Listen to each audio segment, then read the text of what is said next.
Okay, so I'm sorry that previous video got cut off, so this is my attempt to recover here. So just repeat the corollary. It says that if you have a finite abelian group, then that group is a product of p groups, and in fact, those p groups are uniquely determined by A in the following sense.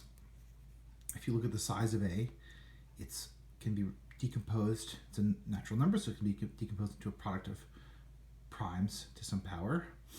Where these P1 through PS are distinct primes, and then from each to each one of those, I can make a group AI, right? Which is the stuff that Pi to the Ni annihilates, right? Pi to the Ni times x is 0, and put a little dot in there, and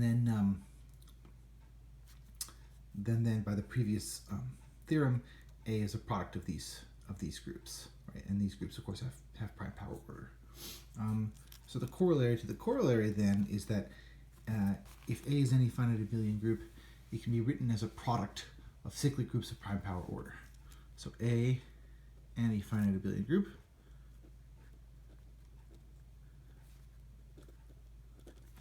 then A is a product of cyclic groups of prime power order. Then A is isomorphic to, Z mod P1 to the N1 cross Z mod P1. So maybe I'll give you two indices. This is like N11, and this is like N1R, and then you're gonna have P2 to the N21 cross P2 to the N2. I shouldn't call it R again. I guess I should call it maybe S cross dot dot dot cross Z mod PL to the NLT, or something like this, right? So the point is, it's a product of cyclic groups of prime power order. Product of cyclic groups of prime power order. Okay, so all right, so that's something. But now it's even better to say, so that's clear from this corollary, because any p group we already proved was a product of cyclic groups of prime power order. So it's a product of products. So that drops out right away. We're missing the rest of the theorem, which is also interesting, which is that the number of cyclic groups is uniquely determined by A. So the number of such cyclic groups and their orders is uniquely determined by A. Okay, and this basically follows. So again, I won't try to give a proof of this, but I'll just say that this basically follows from the fact that if you have two different, you can't have an isomorphism between products of cyclic groups of prime power orders where those products are different, right? One way to kind of think about it is, it's kind of similar to the proof I sketched out last time.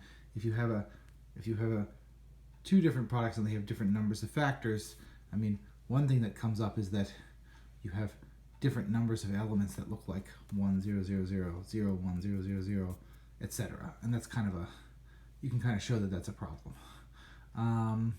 Well, anyway, okay, that's a bit imprecise, but suffice to say that you can't, if you have an isomorphism, if you have two different ways of writing A as a product of cyclic group of prime power orders, in fact, the prime power orders that appear are the same in each decomposition. So I'll refer you to Goodman's book for the exact statement, but this is kind of what you need to know. So these numbers are called the elementary divisors. So these powers of P are called the elementary divisors. So these powers of P are elementary divisors. Oof, boy, my handwriting is garbage. Sorry. Elementary divisors. End quote. Okay. All right. So that's kind of all I wanted to say for this section. So I'm gonna post this shortly, and then I'm gonna post and then I'm going to photocopy these notes, scan these notes. I have a way to do that at home now, and I will put them up tonight as well.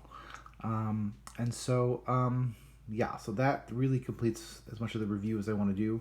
And next week we're going to get started on some more interesting group theory topics. I think we're going to move, well, it's a couple different possibilities. We're going to do some more interesting non-abelian group stuff. And then towards the end of the course, we'll get to rings. So anyway, okay, I'll put this up on YouTube soon, and I will talk to you guys tomorrow on Piazza.